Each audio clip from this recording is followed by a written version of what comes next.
One treatment of medicine can save a life. Other lives require constant care. Everyone has a right to health. Medicine security exists when medicine is acceptable, available, accessible, and affordable. But logistics, cost, politics, trust can be barriers to care, preventing a lifetime of health. 2 billion people around the world, 1/4 of the world's population, live without access to essential medicines. No pain relievers, antibiotics, insulin, or emergency oxygen. It will take all of us to make the goal of medicine security real and true. To ensure every clinic, health worker, and patient everywhere has the medicine they need when they need it to save lives and improve health. This is a call to action for a future more medicine secure, a healthier future for everyone. Join us. Explore every angle of medicine security. To do that, I'd like to welcome our moderator, Americare's Senior Vice President of Global Operations, Dr. Gabriela Salvador.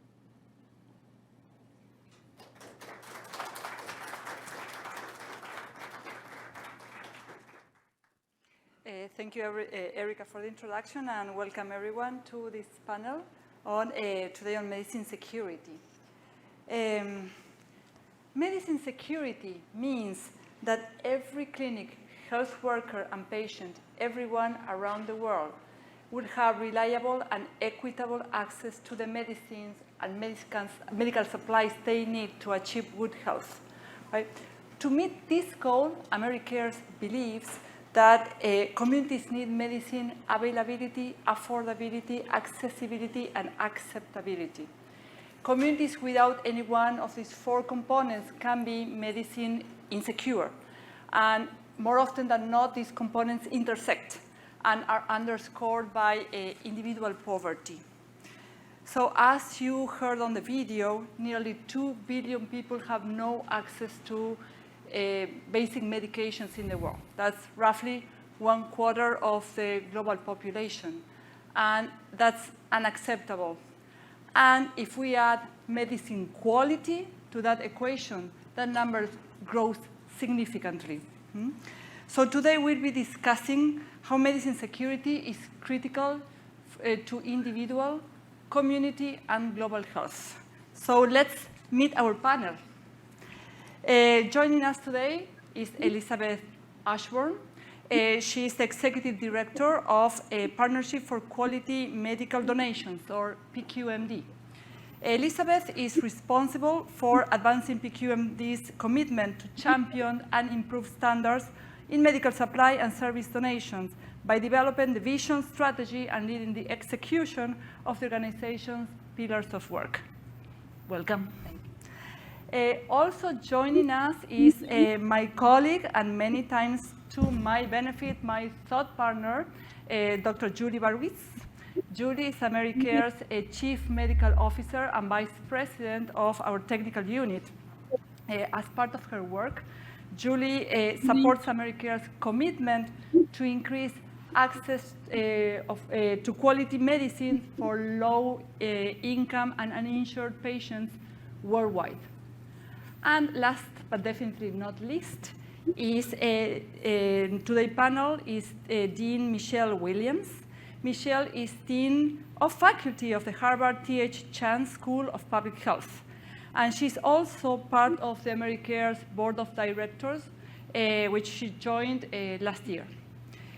Throughout her very distinguished career, Michelle has published more than 500 scientific articles and performed extensive research on reproductive, perinatal, and pediatric health, as well as molecular epidemiology.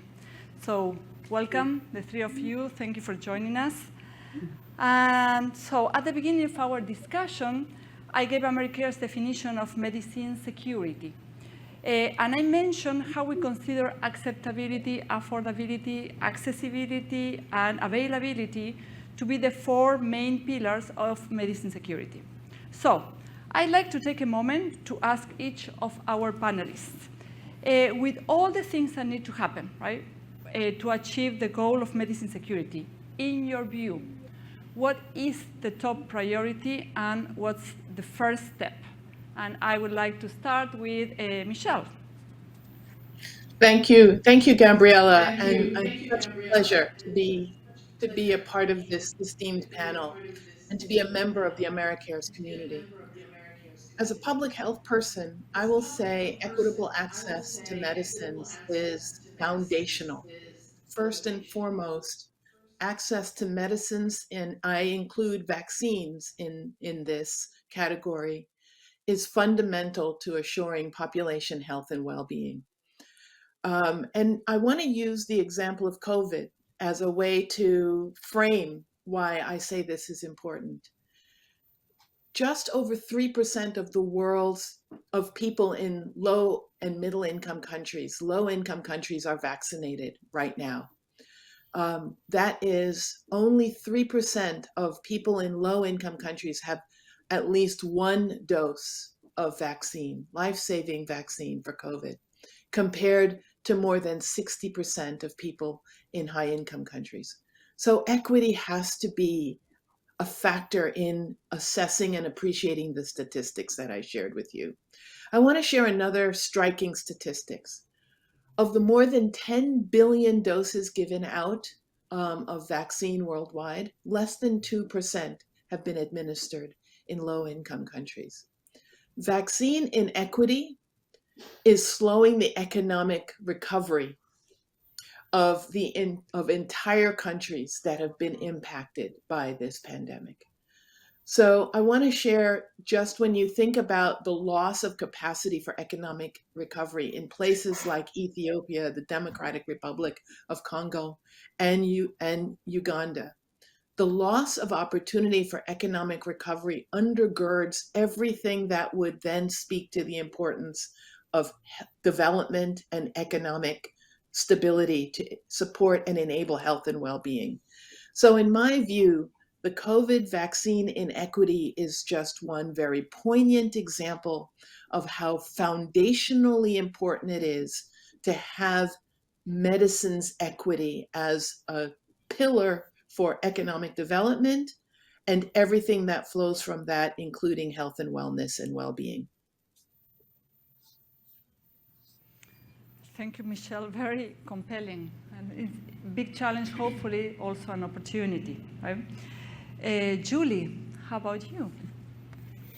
What Thanks, do you Gabriella, see as the top priority and first step? Yes, big question and big topic.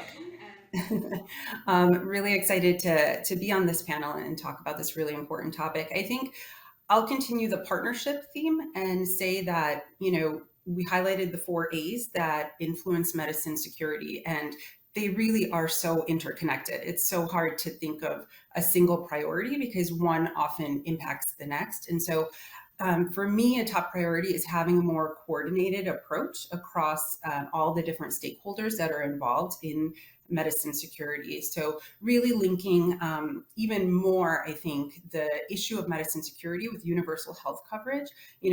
It is all part of the SDGs, but I think really elevating that aspect, because you can't have one without the other, certainly. And so I think having a more systems-based, holistic approach to how we tackle medicine security across all of the different sectors is going to be really critical. And so again, just highlighting the importance of partnership in terms of tackling this really big and complex issue. Thank you, Julie. Partnership definitely brings us together here today. And Elizabeth, how about you? Hi, thank you very much, and thank you very much to Americares for inviting PQMD to be part of this really important meeting and summit, and thank you on behalf of me as well for putting me on this panel, so I really appreciate it. So in thinking about this question, I think health equity is obviously a clear priority. Partnership is also a clear priority. And right off the bat, I was thinking, well, of course, a global commitment to universal health coverage or healthcare would be the obvious answer. But we have that, and we still have this major inequity and this major imbalance.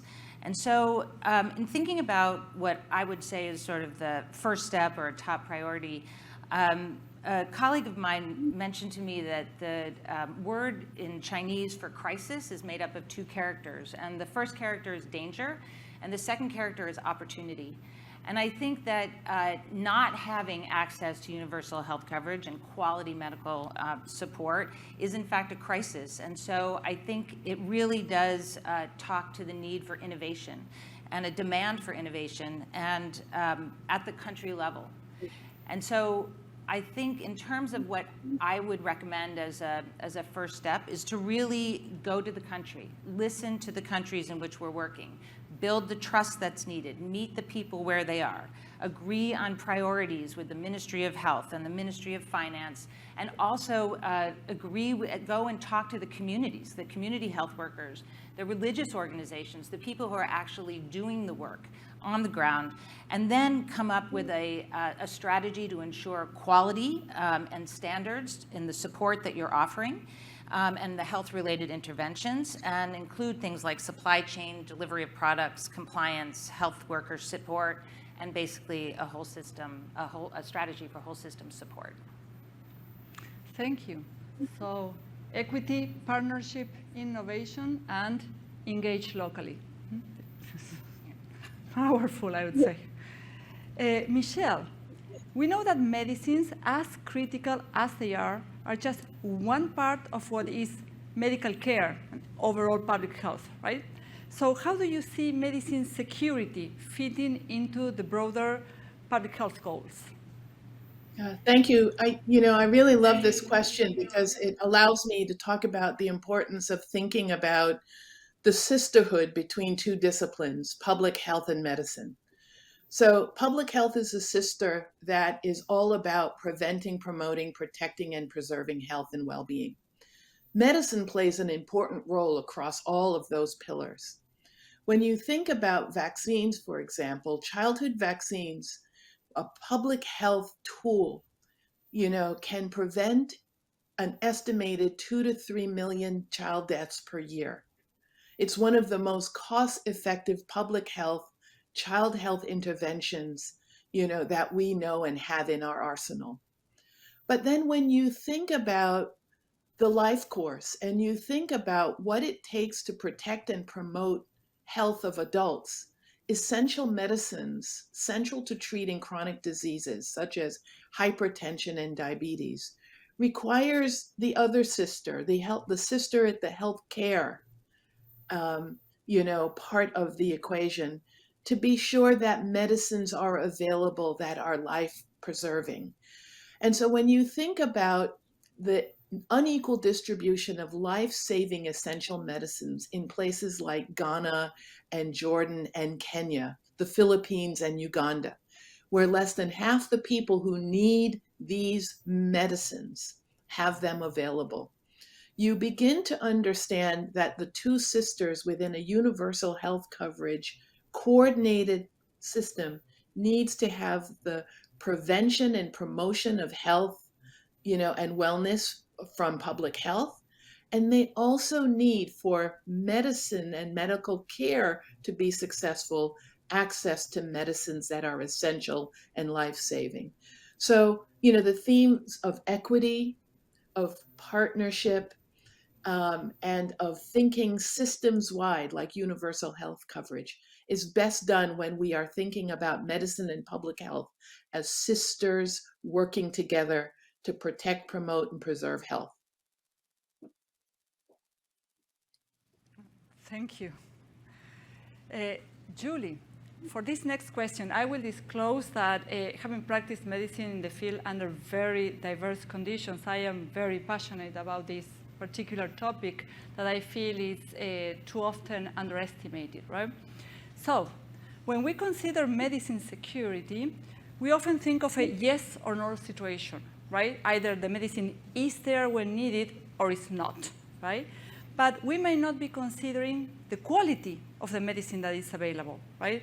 How does quality of medicine fit into the broader context of medicine security? Mm-hmm. Yeah, definitely a really, really important topic. And I think one that is so critical to both medicine security, but also health and health care, just more broadly. So, for an example, last week I had to get a prescription for my son. As I was driving to the local pharmacy, the thoughts in my head, how much is this going to cost? How am I going to actually get him to take this? Eye drops in a toddler, huge acceptability issues there. The other aspect of acceptability, though, is quality, right? And I can tell you that at no point in my mind did the question arise of whether the product I was getting and picking up for my son was going to be substandard, that there was going to be any issue with the quality around that product. Because I have come to expect and trust the standards, the regulatory environment that we have here in the US with the products that we receive. But that is not the case, right? In terms of so many countries, particularly low and middle income countries. And there's been so much research done in this area. There's a lot of really staggering stats. I think over $80 billion worth of counterfeit products are, in the market annually. And in low and middle income countries, 1 in 10 medications circulating are substandard, whether that's, not enough of an active ingredient, too much, other ingredients that are perhaps harmful, huge issues. And there's a huge spectrum in terms of that quality piece. And so that has, again, just such tremendous implications, both in terms of the type of clinical care that's provided. But when you think about the public health crisis around antimicrobial resistance, providing antibiotics or antimalarials, products to individuals that are just not going to work and driving that resistance factor even further. And so also as a physician, if I am providing something to my patient and it's not working, it raises questions around, is it truly just that they're not responding? But if you're also dealing with the issue of the quality of the medicine, that also is another layer, right? And you don't necessarily have all the right tools to assess that. That said, I think we are making some progress, in terms of just increased and robust regulatory systems and all of the technology and innovation that's come up in terms of determining counterfeit products. I would say a lot of the work that I've seen in this area has still really been central around antibiotics, antimalarials, HIV medication. So still in that infectious disease category. And I think we have a ways to go in the area of non-communicable diseases still, and really ensuring that the products that these individuals dealing with non-communicable diseases are truly of high quality. And so, Michelle raised already just the tremendous issues around the burden of disease for non-communicable diseases and how prevention and treatment go so hand in hand. So I think there's still a big gap in that area in terms of quality. And you already said, when you factor in the quality piece, I think that 2 billion figure is even bigger in terms of the gap that we face. Thank you, Julie. And as Americares, when we deliver medicines, right, we have a duty to guarantee the quality of what we deliver. That's a duty and that's a privilege also, right? Working with strong partners that can guarantee that quality, but it's not the case for most places around the world. Elizabeth, I'd like to follow up with you on the importance of quality standards, right? PQMD has said that the most important factors to determine the recipients of products are the adherence to quality standards, right, and the matching of products available for donation to the needs of the organizations or affected population. So how do you see quality standards supporting the goal of medicine security? Well, the name of our organization is the Partnership for Quality Medical Donations. So it kind of is at the core of our being, and I'm happy to say that Americares and many others, of course, in this room are part of that organization and share that commitment. So I would say that quality standards don't support medicine security, rather they are key to medicine security. And that medical security is, in my view, is sort of access to quality health care, purchased or donated, and it's absolutely key to improving public health. So as I mentioned, PQMD was founded over 20 years ago, and it came about because there was sort of this, what I have called a crush of benevolence at times of disaster. And so countries would be the recipient of masses of products and masses of pharmaceuticals that would come rushing into the country, and many of them not really of the appropriate quality, many of them counterfeit, many of them not asked for, and it created a reputation for donated products, and I would argue by extension even purchased products, that they were dangerous. And it's actually a reputation that our organization and I think donations are facing even today. And so in order to avert that, the companies that were doing the donations, so Johnson & Johnson being one, Glaxo and Pfizer and Merck and their partners like Americares and Project Hope and Direct Relief and a major number of other NGOs sort of came together and said, we need to figure out a way to help countries feel comfortable about the guarantee of the quality of their products in times of crisis. And so that's how PQMD was born. That's how the guidelines were originally created, so that countries would be absolutely sure that if they got product from companies that were members of PQMD and that agreed to adhere to the guidelines, and their partners who were doing the implementation, and that's not just the partners who receive the products, but the partners where they're implemented also are held to that same kind of high quality standard.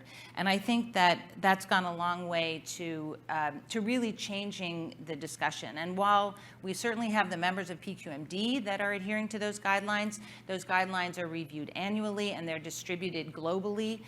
We also have a number of apps and courses that you can do to see if your organization is doing it the right way.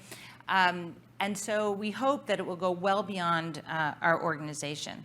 And then one other point I'd just like to make is really about kind of the risk of bad drugs. And I think some of it you see with COVID, some of it you've seen with a number of other disasters, and that is that really bad drugs cause an erosion of confidence and accountability and trust. And so what you see is in the vaccines, for example, it actually precipitates hesitancy. It makes people unsure about what to do. I think we probably have learned that lesson from the time of the polio vaccine, where, in India and other countries, people are extremely distrustful of the polio vaccine, and there are rumors that run around that it's actually, strategies of the West to kill the poor. And I think you see some of that in the COVID vaccine experience, particularly in Africa, particularly in remote populations, particularly in those that don't have access to the kinds of information that would say, this is really good, and this is really something you should do, and the repercussions of not doing it are even more serious. So I'm proud to say that PQMD has really taken leadership in this area. And then my last thing I'll mention is that we have actually created something called the self-certification. And this is for all of our members and it's available to the public as well.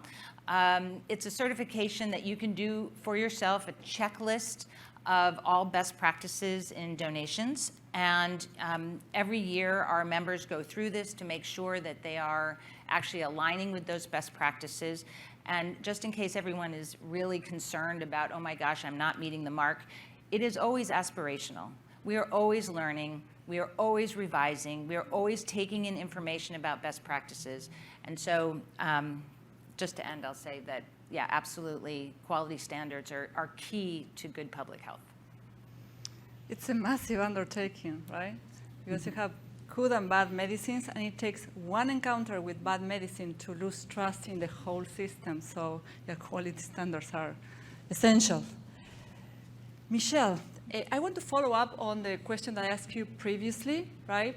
And this was within the context of public health. Now let's think about it from the context of limited resources, right? When we know that in public health, prevention is key. We also know that not everything is ultimately preventable, right? And eventually different types of diseases call for different treatments. From a public health perspective, how should we balance the need for preventive care and therapies with the need for ongoing treatments of communicable and non-communicable diseases? Thank you, Gabriela. This is a very important question because it really is about balance. And I would say that when we think about how to balance, we should first think about what are the benefits of balancing. And I'd say the first thing is to recognize preventing major illness is far less expensive than treating illnesses. And so what I love about the question is it gives us an opportunity to place a very clear line on the point that prevention has a higher return on the investment that we will spend in health and healthcare than just promoting treatment. It's also going to help communities, families, and communities remain on the pathway of resilience and development of their well-being and ecosystem.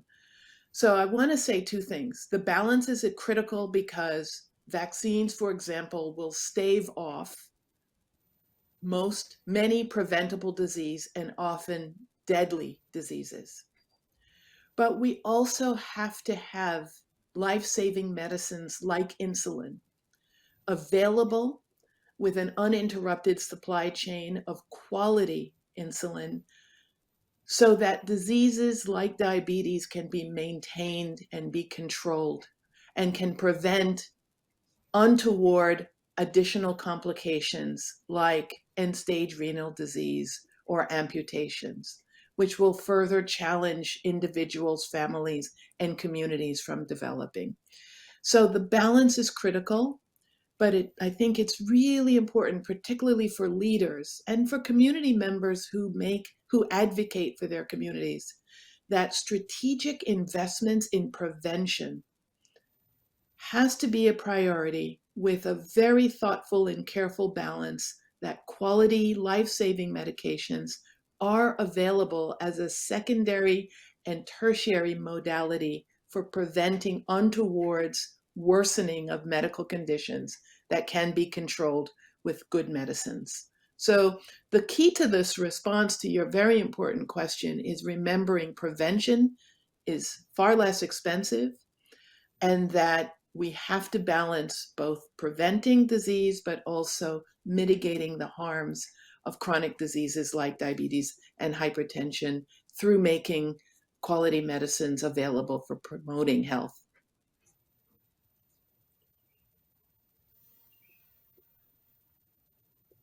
Right, of public health, the perfect balance. Julie, to you. When we think about the 4 A's, affordability, accessibility, availability, and acceptability, right, of medicine security, all of these pieces intersect. But at first glance, availability and accessibility may seem to have a lot of crossover, right? So how do you distinguish between these two components? Yeah, it's a good question. There's certainly a lot of overlap, and like you said, they all intersect in so many different ways.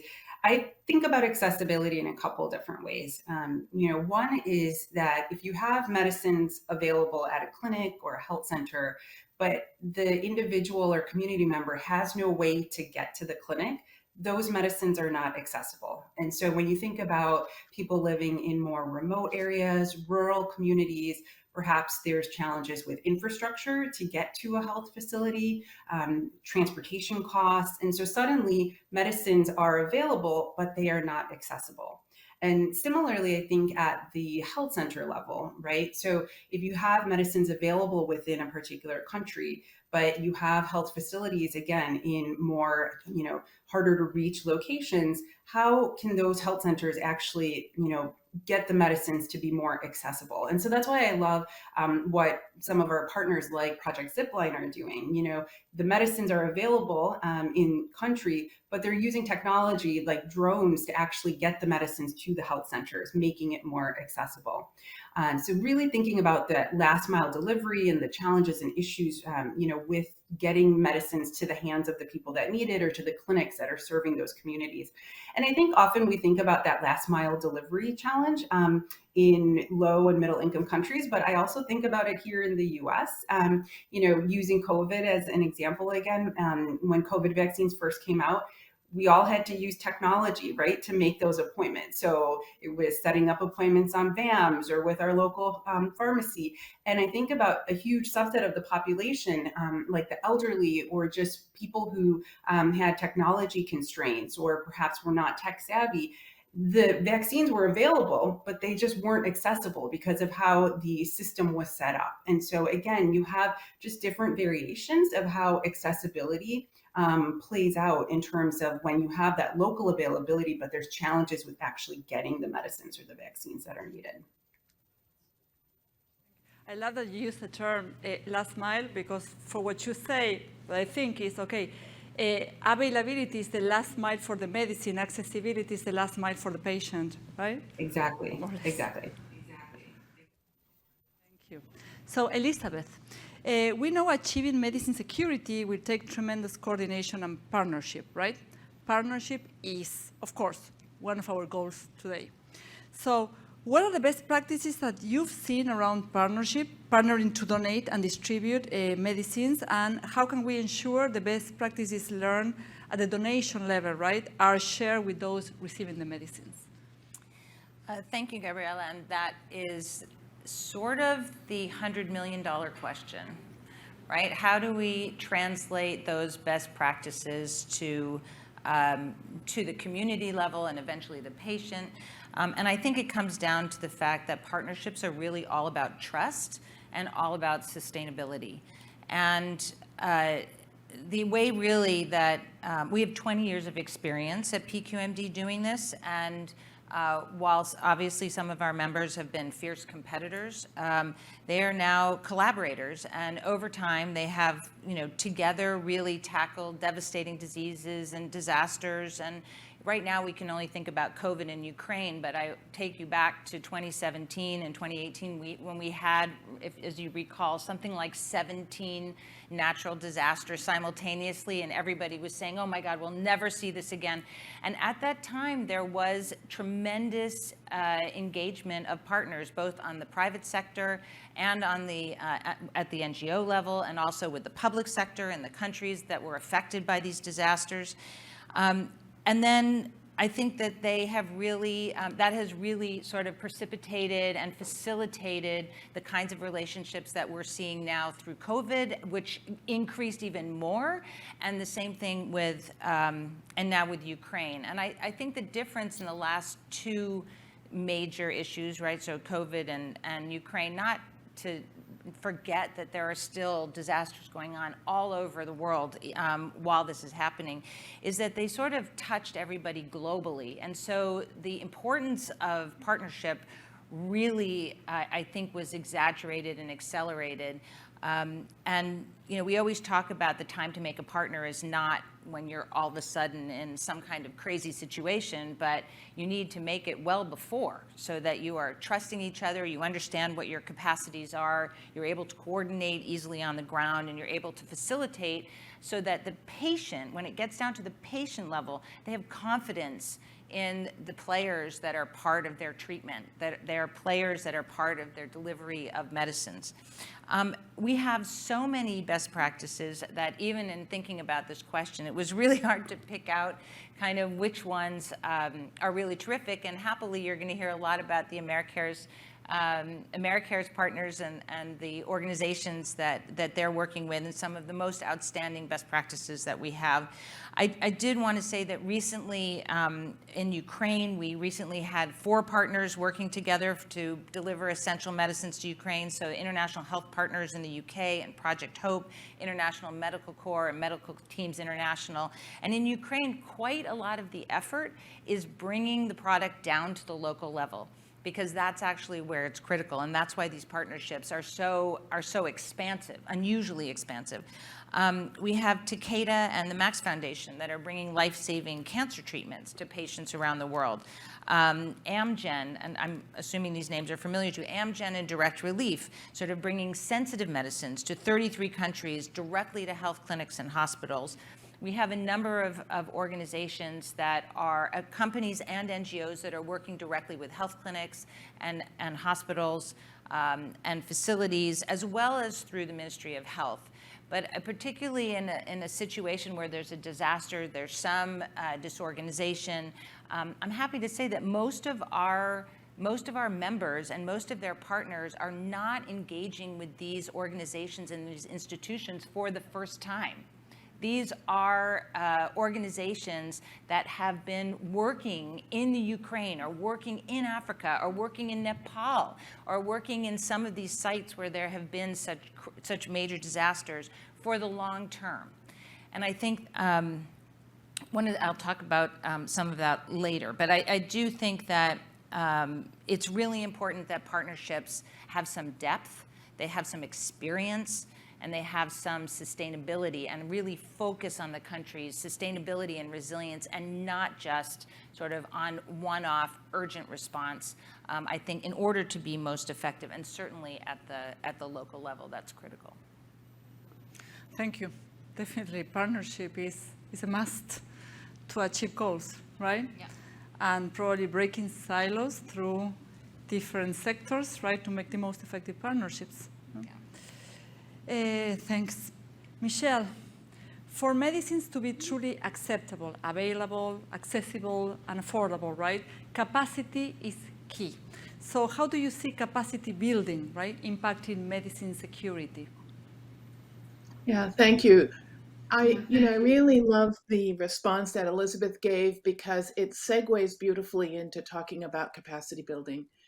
Part of the fruit, the product of partnerships is an opportunity for technical transfer, know-how transfer, and capacity building.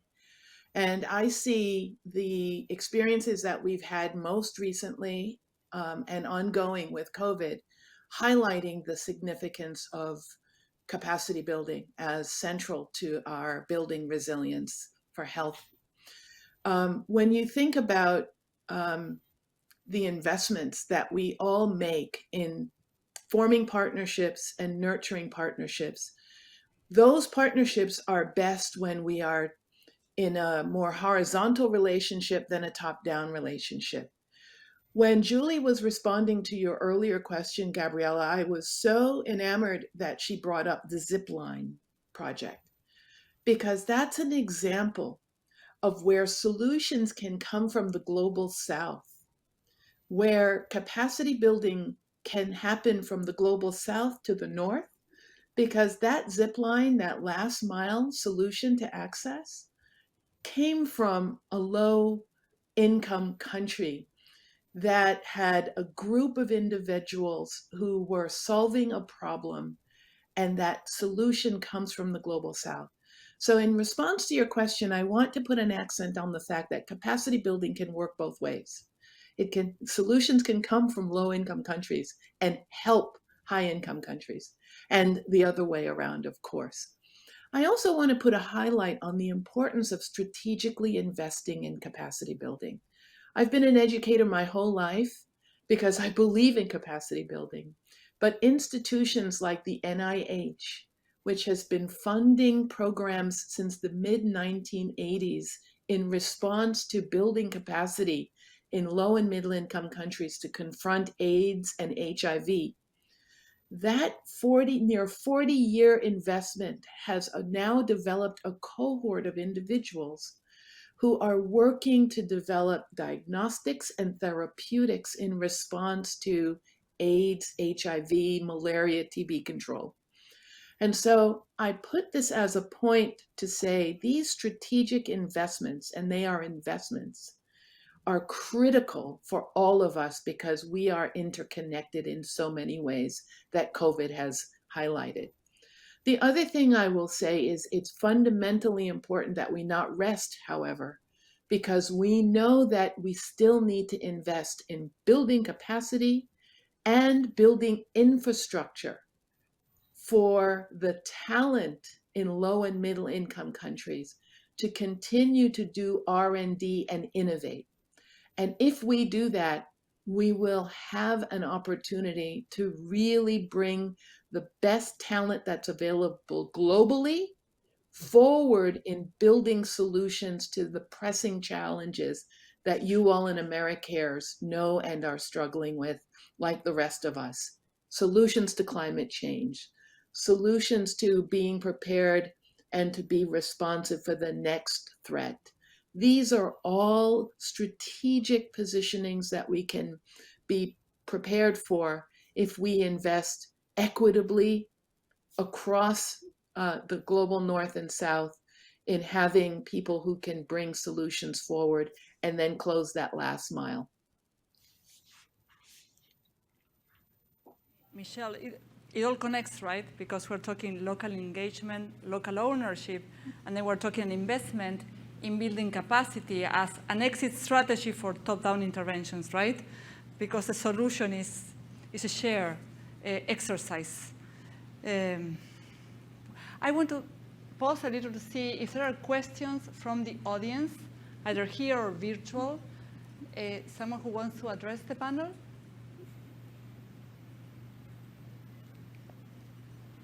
Please. I have one question. Diane. I guess I would address this, I think, to Michelle. I was wondering if you could address how medicine security might look different in an emergency context, and what are some of the unique medicine security challenges for health workers operating in a conflict zone? So I can. Could you hear that? I can repeat the question. So Michelle, to you is about medicine and basically access to medicine in conflict zones, right? And the challenges that health workers face in that environment. Yes, this is really important. I think this question is one that brings everything that we've been talking about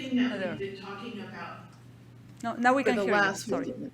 It's an important question because it brings an acute moment to the topics that we've been talking about. Broken supply chains happen because of conflict, happens because of natural disasters.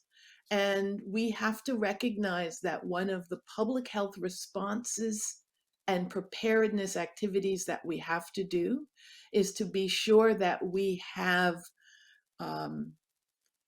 we have medicines, diagnostics and medicines available and stockpiled, that they are maintained appropriately, and that there is a pathway for mobilizing those supplies, stockpiles, to places where they need to get to.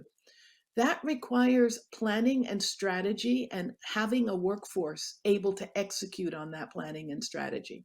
Sadly, as a nation, we in the US have not done all of those steps. We've not been attentive to our stockpile, and we have not operationally put the workforce in place to make this happen.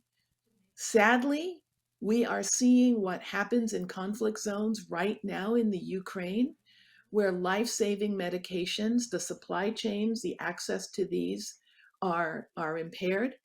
But wonderfully, fundamentally important organizations like Americares, have the technical know-how, they have built the capacity, they have the partnerships, and they work with others to address this problem.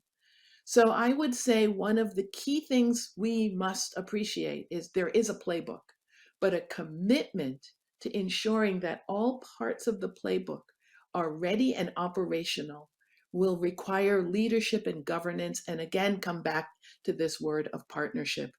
No one organization, no one sector can manage acute responses like this without coordinating and engagement and being strategic and prepared.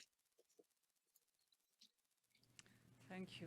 Yes, we partner, we continue to learn as we grow, and we commit to improve, right? And particularly in these challenging situations as in conflicts. So we've covered a range of topics today, from partnership and coordination to medicine security and quality within the context of public health, right? At the beginning of this panel, I asked each of you to identify your top priority towards achieving medicine security. So let's now flip down around a bit. And in your opinion, what would be the biggest win for medicine security in the next 5 years? And let's start with you, Elizabeth. Well, thank you, Christine. And I just want to carry on with Michelle's comment for a moment. There's been a lot of emphasis put on developing national crisis plans or national outlines for what happens in a crisis across all sorts of infrastructure, not just health.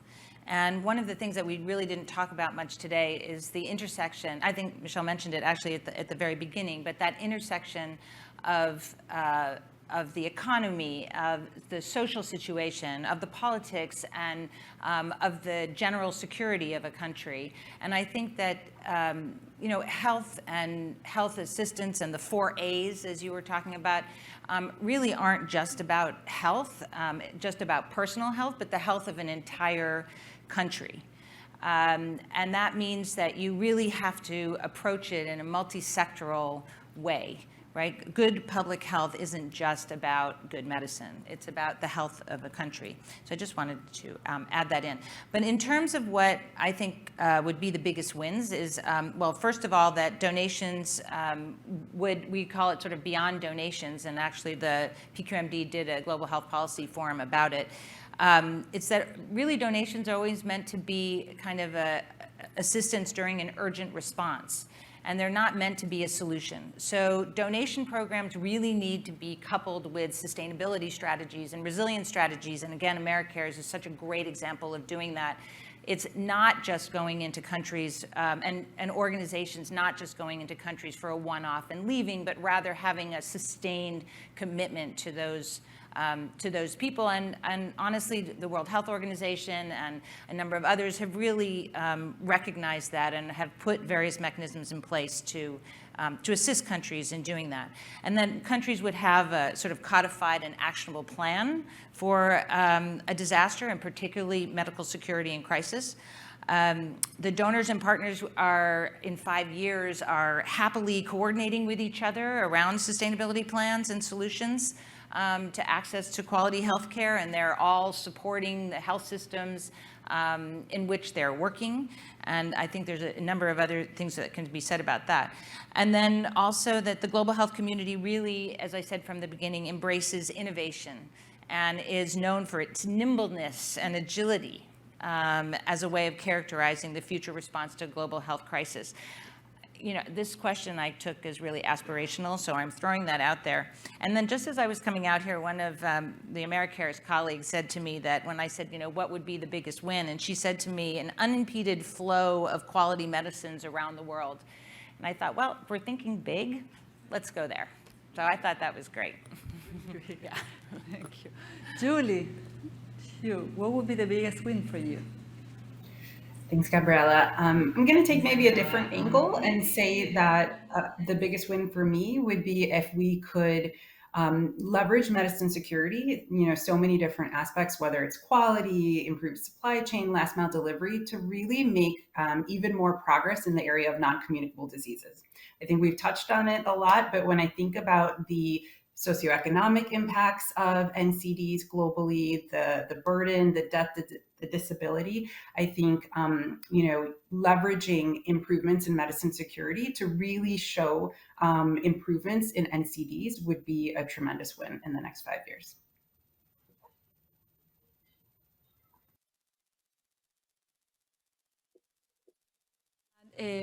Michelle, to close. Thank you. What would be your win? All the wins that I had listed have been mentioned by Elizabeth and Julie.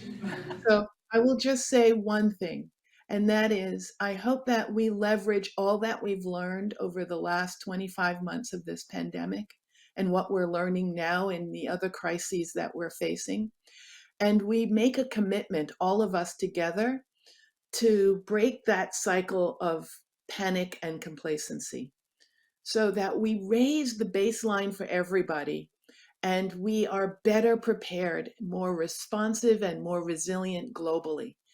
That the assets that we have to address the challenges to population health, to public health, are broadly distributed across the globe, just as the work that you all are doing at Americares, so that we can support resilience and health and wellness even in the face of man-made or natural disasters.